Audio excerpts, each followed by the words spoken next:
हजरत रूमी ने लिखा है कि तूफान बड़ा तेज आ गया एक दिन। एक आदमी दरख्त के नीचे खड़ा था, एक बुजुर्ग भी खड़े थे, दो और नौजवान भी खड़े थे। उन बुजुर्गों ने सब लोगों से कहा कि तूफान तेज है, सामने एक बरामदा है, चलो आओ बरामदे में चलते। वो दो नौजवान चले गए तो एक शख्स खड़ा रहा। उसको कहा बेटे तू भी आ जा। कहने लगा जी कोई नहीं, अल्लाह बचाएगा। थोड़ी देर के बाद बुजुर्गों ने फिर कहा कि बेटे तूफान तेज है, हाँ आ जा। कहने लगा जी मुझे अल्लाह बचाएगा। एक इतना बड़ा दरख्त का हिस्सा इतना मोटा ऊपर से जोर से गिरा और जब इसके पीछे लगा सर के तो धड़ाम से जमीन पे गिरा, सर फट गया रूह परवाज कर।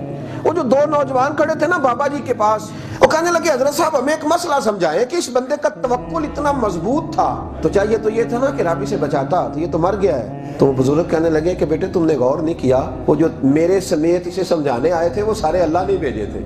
ये तवक्कुल नहीं, ये खुदकुशी है माज़अल्लाह। ये क्या भरोसा हुआ कि कुएं में छाल मार के कोई शख्स कहे कि मुझे अल्लाह बचाएगा। अल्लाह ने तुझे यहाँ से बचने का हुक्म दिया है तो तुझे यहाँ से बचना चाहिए।